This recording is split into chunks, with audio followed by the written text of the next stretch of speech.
Le témoin RMC. Bonjour Romuald Coustre.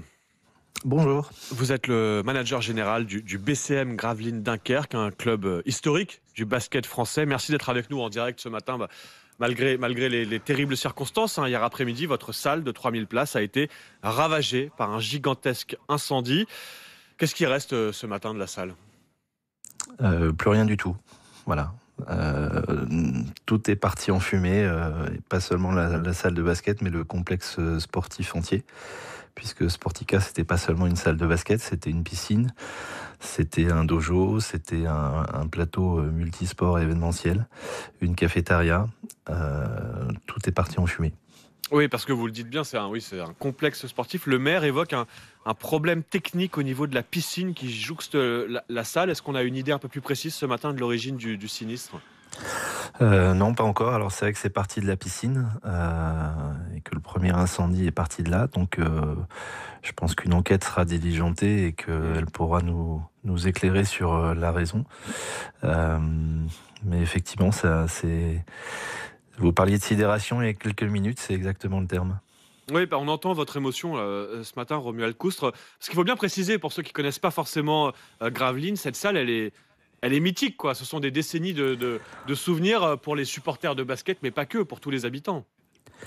Oui, c'est vraiment le poumon de la ville. Elle a été inaugurée il y a quasiment 40 ans. Le club y évolue en première division depuis 1988 et tout le monde, que ce soit les habitants de Gravelines, mais au-delà de toute l'agglomération et de la région Hauts-de-France, a un souvenir lié à cette salle.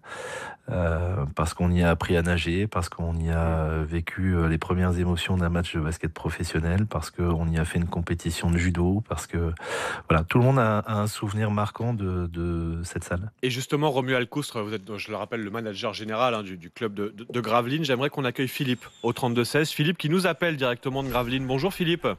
Oui, bonjour Charles. Bonjour à l'équipe. Ouais, on parlait à l'instant, Philippe, de l'émotion des habitants. Vous vivez à Gravelines, vous avez forcément vu hier cet incendie, non ? Racontez-nous. J'ai vécu en direct, j'habite juste en face où est-ce que le feu il a commencé. Donc il y a la piscine, il y a pour monter au toboggan pour arriver dans le petit bassin, et le feu était pas face à moi, c'était sur la droite. Donc je pense que pour moi le feu il est parti où est-ce qu'il y a un sauna. Ouais, en tout cas, les images sont très impressionnantes. On le disait, on va attendre que l'enquête détermine l'origine. Mais Philippe, c'est Romuald Coustre nous le disait, c'est le poumon de la ville, cette salle. Non, j'imagine que vous-même, vous y avez des souvenirs. Oui. Ah bah oui, j'ai connu ma femme. Ah non, mais c'est terrible, parce que Philippe, oui, c'est plus que vu de loin du reste de la France, on a le sentiment que c'est juste une salle qui brûle. C'est évidemment terrible, mais là, c'est plus qu'une salle. C'est un lieu où tous les habitants sont passés au moins une fois, ont des souvenirs comme vous. Philippe, ça vous a ému, j'imagine, non, cet incendie hier, Philippe ? J'attends que le jour se lève pour voir les ruines, on va dire. On aurait connu un spectacle de guerre hier. C'était incroyable. Oui, il reste plus rien, nous disait à l'instant Romuald Coustre. Vous en avez parlé un peu, j'imagine, avec les voisins, les copains, les habitants autour de vous ?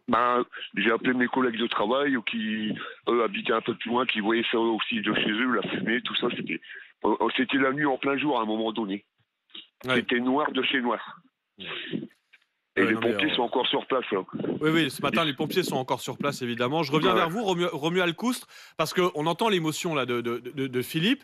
Ça, c'est le constat, mais maintenant, on va regarder un peu l'avenir là, pour votre club de basket. Là. Il y a des matchs programmés. Qu'est-ce qui reste pour le club pour tourner ? Parce que j'imagine qu'il y avait aussi du matériel, de l'administratif sur place, non ?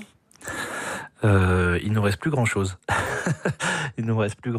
La seule chose qui a été sauvée, c'est les bureaux administratifs du club qui étaient situés un petit peu plus loin, en tout cas dans le complexe, mais pas au niveau de la zone sportive. Par contre, tout ce qui est réseau informatique est évidemment HS. Mais pour ce qui est des ce qu'on appelle des opérations basket, il n'y a plus rien. Donc plus de ballons, plus de tenues, plus de matériel médical, plus de matériel de musculation. Toute notre organisation est partie en fumée hier et il va falloir travailler dès aujourd'hui pour, dans un premier temps, essayer de trouver des solutions de repli sur les infrastructures, savoir où on peut s'entraîner et où on peut potentiellement jouer des matchs. Et dans un deuxième volet, se remettre en état de fonctionnement en commandant tout le matériel qu'une équipe de basket professionnelle a besoin pour travailler au quotidien. Oui, vous avez reçu beaucoup de messages, j'imagine, on les a vus publiquement d'ailleurs, de soutien des autres clubs français, de Limoges, de l'Asvel, de Paris. Bon, mais au-delà du soutien, est-ce qu'il y a du soutien matériel qui commence à se manifester, Romuald Coustre? La difficulté, c'est que les clubs qui sont nos concurrents habituels de la région et qui peuvent nous aider, le soutien est vraiment apprécié. Et l'élan de générosité qu'on a ressenti hier nous a vraiment donné beaucoup de force. Maintenant, la réalité, c'est qu'il faut pouvoir se déplacer et organiser la vie d'un club. Donc ça, c'est la partie la plus compliquée. Donc comme je vous le disais, il va déjà falloir trouver un ou plusieurs points de chute pour s'entraîner déjà. Là, la Ligue nationale de basket a décidé de reporter le match qui était prévu jeudi. Donc on sait qu'on a avec la trêve de Nouvel An, on a une quinzaine de jours pour se retourner et essayer de trouver des solutions. Oui, mais juste pour Romuald Coustre, même pour tous les habitants, c'est important. Gravelines va au moins finir la saison. L'équipe de Gravelines sera sur les parquets là, cette saison. On va tout faire pour, en tout cas, et on l'espère. Donc je vous dirai oui. Dans quelles conditions exactement, on ne sait pas encore. C'est trop frais, mais en tout cas, oui, on va tout faire pour terminer la saison. Ouais, et on l'espère. Évidemment, on suivra ça de très près. Merci à Romuald Coustre, manager général du club de basket de Gravelines Dunkerque, d'avoir été en direct avec nous pour témoigner ce matin au lendemain de ce terrible incendie qui a ravagé. Il ne reste plus rien, vous nous le disiez, de cette salle de basket, de ce complexe Sportica.